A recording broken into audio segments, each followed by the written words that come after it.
Oke teman-teman, balik lagi dengan saya Fikri Dos. Seperti biasa saya akan bereaction soal sepak bola Indonesia dan juga tanggapan komentar dari netizen soal sepak bola tanah air. Seperti apa tanggapan mereka? Mari kita simak sama-sama. Let's go!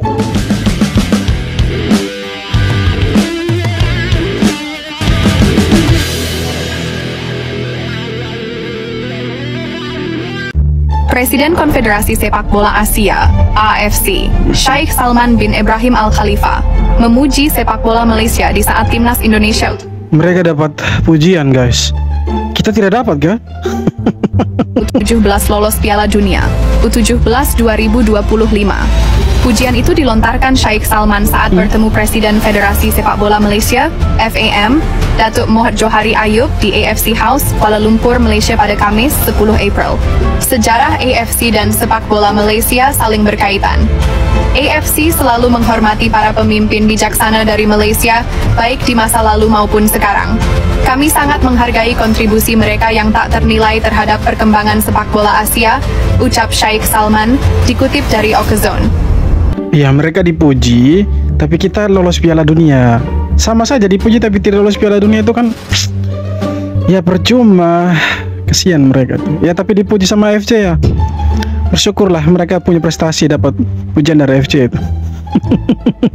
Timnas Malaysia gagal dan ditolak mentah-mentah ikuti langkah Indonesia untuk menaturalisasi pemain keturunan. Ternyata emang gak semudah itu. Jadi Football Association of Malaysia atau biasa disingkat FAM sedang berusaha untuk bangkit. Salah satu caranya adalah dengan mendatangkan pemain keturunan sama seperti yang dilakukan Timnas Indonesia. Tapi sayang ternyata langkahnya buat mendatangkan pemain keturunan gagal. Terbaru adalah Mas Dale, pemain yang bermain di Eredivisie untuk Go Ahead Eagles, ternyata gak memenuhi syarat FIFA buat dinaturalisasi. Meski punya keturunan Malaysia, tapi ternyata garis keturunannya ada di atas kakek dan neneknya, sehingga permintaan naturalisasi tersebut ditolak oleh FIFA. Selain itu, kabarnya ada 3 pemain keturunan Malaysia yang menolak mentah-mentah tawaran Harimau Malaya. Mereka adalah Ethan Wedley, striker muda dari Manchester United, kemudian Josh Brownhill, seorang gelandang dari Burnley, dan Naim Garcia, seorang striker muda dari Barcelona. Ketiganya menolak MU, Barcelona, ada semua mereka punya pemain keturunan. tawaran dari Malaysia karena beralasan ingin fokus dengan karirnya di Eropa. Alhasil mereka gak ada waktu buat nambah-nambah kerjaan dengan membela timnas Malaysia. Waduh, kasihan juga ya. Ternyata emang semudah itu buat merekrut pemain keturunan. Beruntung kita punya Pak Erick Thohir yang benar-benar maksimal buat ngurus sepak bola Indonesia. Pendapat kalian gimana? Coba tulis di kolom komentar. Iya, kita bersyukur kita punya ketua federasi yang punya koneksi luar biasa di luar, dan tim scoutingnya PSSI juga keren-keren itu. Jadi kita punya pemain-pemain keturunan itu bisa digait satu persatu dan tidak ada yang menolak itu. Beda lah dengan tetangganya kita itu, yang mereka sudah ditolak pemain keturunan, ya kan? Ya Piala Asia juga mereka tersengkong-sengkong. Ya jadi tiranya itu. Jadi Piala Dunia juga mereka ya tidak bisa berbicara banyak.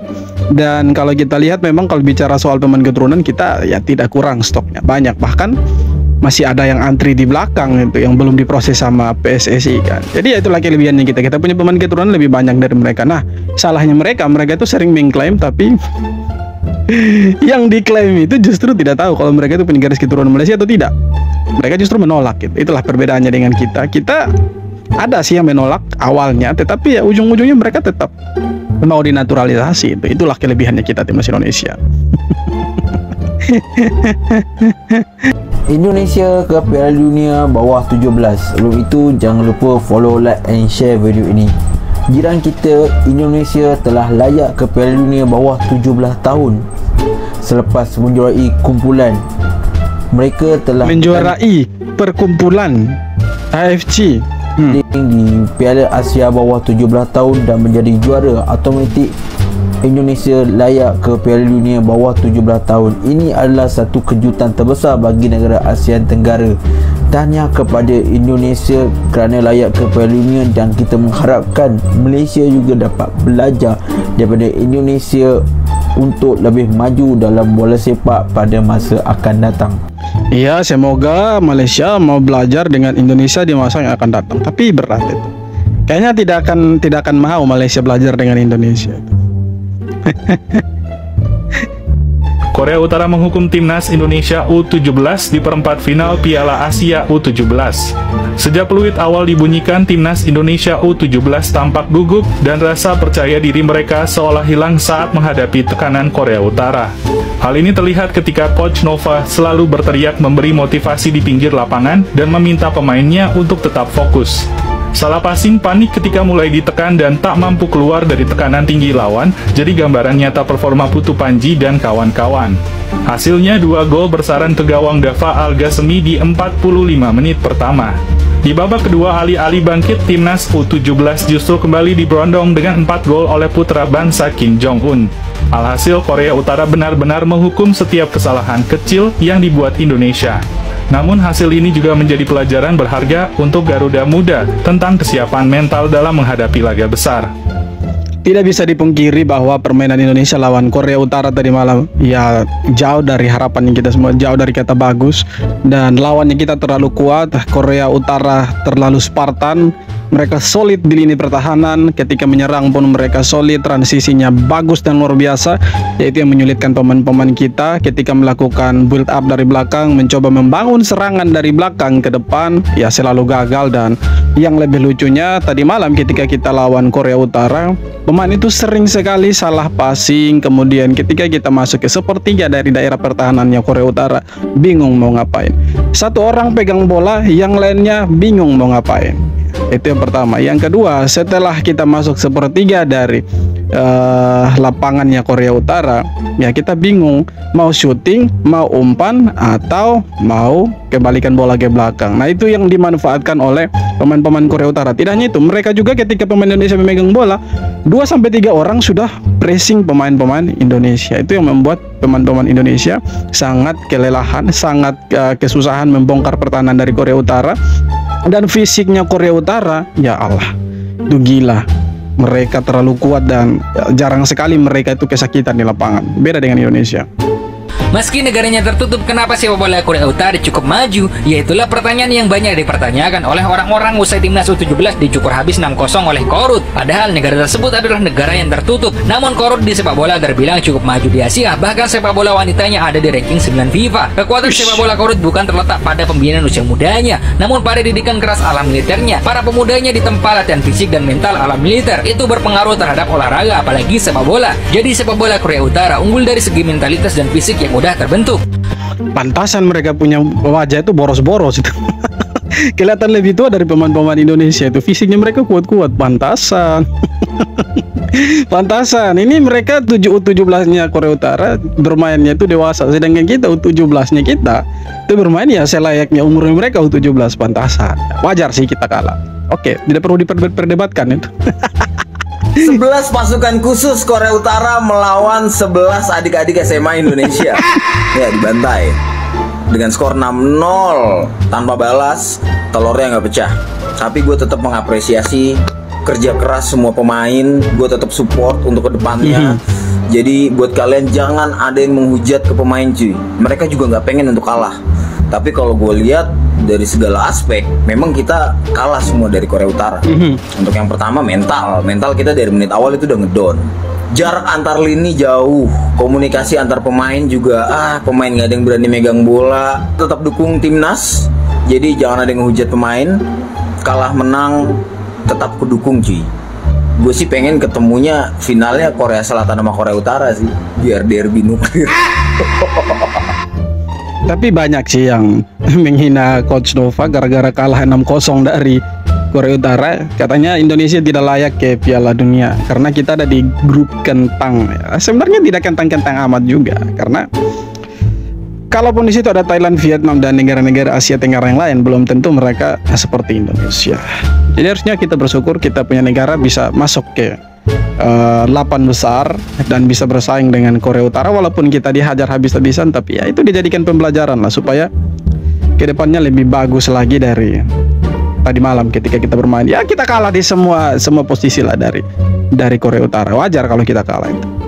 Ya ini namanya sih Korea Utara ngajarin Korea Selatan gimana cara ngalahin King Indo. Indonesia kalah telak 6-0 atas Korea Utara dan tersingkir dari Piala Asia U17 kali ini. Dari menit pertama Korea Utara ngepres abis-abisan. Kita nggak dikasih waktu untuk megang bola lama-lama. Pemain kita kehilangan sentuhannya sampai kehilangan kepercayaan dirinya. Gol cepat di babak pertama dan gol cepat juga di awal babak kedua membuat kita dihajar habis-habisan 6-0. Meskipun itu kita harus bersyukur kita tetap bisa lolos ke Piala Dunia dan kita harus respect untuk Putu Panji dan kawan-kawan U17 sudah melakukan yang terbaik yang mereka bisa lakukan, dan PR-nya untuk Coach Nova, semoga nanti di Piala Dunia kita bisa improve dari segi teknis seperti passing, kontrol, stamina juga, dan terutama mental. Kalau udah ketinggalan duluan, kelihatan banget mentalnya down. Apalagi pas gol ketiga, susah banget ngangkatnya lagi. Ya itu salah satu penyakitnya pemain timnas sih. Dari dulu, ini bukan baru, ini bukan barang baru sih, ini dari dulu lah. Ketika kita tertinggal 1-0 itu mentalnya mulai drop. Akhirnya lawannya itu manfaatkan dan cetak gol lebih banyak lagi. Itu penyakit dari dulu sih. Tapi semoga kedepannya tidak seperti itulah. Kita berharapnya ya mental mereka tidak jatuh ketika lawan lebih duluan cetak gol. Ya harusnya mereka lebih percaya diri untuk menyamakan kedudukan. Tapi tadi malam ceritanya itu berbeda. Di babak pertama kita kebobolan 2, di babak kedua kita ya harusnya bisa kejar ketertinggalan, malah dibobol tambah itu.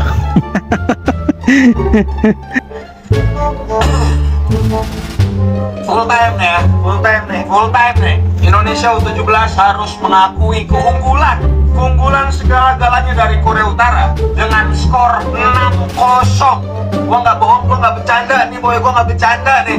6-0. Mari kita review ya. Ini pertandingan kenapa bisa 6-0 ini? Mari kita bahas. Dari line up yang diturunkan sama El Sintayong Isma, Nova Arianto, gak ada yang salah sama line up yang diturunkan, gak ada yang salah. Ini bener-bener the winning team yang bener-bener bawa kemenangan timnas U17 ini di laga lawan Korea sama Yaman. Semua sebenarnya berjalan baik-baik aja boy, sampai akhirnya Korea berhasil cetak gol. Apalagi gol kedua ini boy, yang menurut gua ini bener-bener ya harusnya nggak terjadi nih, karena di momen ini Putu Panji kalah badan. Cuma nih ketika turun di babak pertama, gua kira di babak kedua minimal di 15 menit pertama nih Nova Arianto bakal keluar menyerang karena kita butuh gol di babak kedua.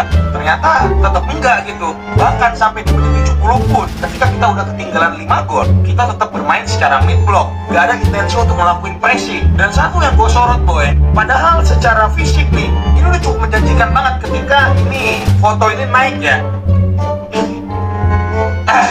Gue kira tuh kita udah bisa imbangin gitu fisik main-main kayak Korea kayak gini. Dan kalau kalian perhatiin boy, gak sekali dua kali pemain kita kalah badan. Gol kedua Putu Panji, gol ketiga kalau nggak salah Daniel, gol ketiga tuh, dan gol kelima Bek Al Ghazali kalau nggak salah. Artinya ini harus dievaluasi boy. Artinya fisik pemain U17 ini masih belum sebagus itu, masih bisa ditingkatin lagi. Dan gue nggak tahu di Korea Utara makannya apa sih. Di babak kedua U17 itu udah berusaha ngelakuin segalanya untuk nyerang menurut gue. Umpan pendek satu-satu, dipres langsung sama 4 orang. Dribbling 1 lawan 1 kalah. Umpan bola atas kalah. Ngadu lari juga kalah. Ya ini pemain Korea Utara tuh makanan batang nuklir mereka. Makanya mereka tuh bagus-bagus. Bercanda, jangan dianggap serius itu. Oke teman-teman, jadi itu dia beberapa video tanggapan komentar dari netizen soal sepak bola kita, yang mana kita harus mengakui keunggulan dari, bukan keunggulan lagi sih, tapi kemenangan dari Korea Utara setelah kita dicukur habis 6-0 tanpa balas, dan kita harus pulang kampung. Tapi ya tidak apa-apa, intinya kita masuk Piala Dunia. Yang mau nyinyir silakan nyinyir lah. Apalagi baser-baser yang selama ini tidur selama 3 pertandingan, bangunlah kalian sekarang. Sudah saatnya kalian ribut di media sosial. Sudahlah, intinya kita tetap dukung timnas dan akan main di Piala Dunia. Yang penting kita tetap dukung timnas main di Piala Dunia dan kita bisa juara. Iya, ketinggian pasti dibilang gitu. Intinya masuk Piala Dunia dulu lah, tidak seperti tetangga kita yang hanya jadi penonton. Oke teman-teman, terima kasih banyak sudah menonton, dan yang terpenting jangan lupa subscribe. Thank you.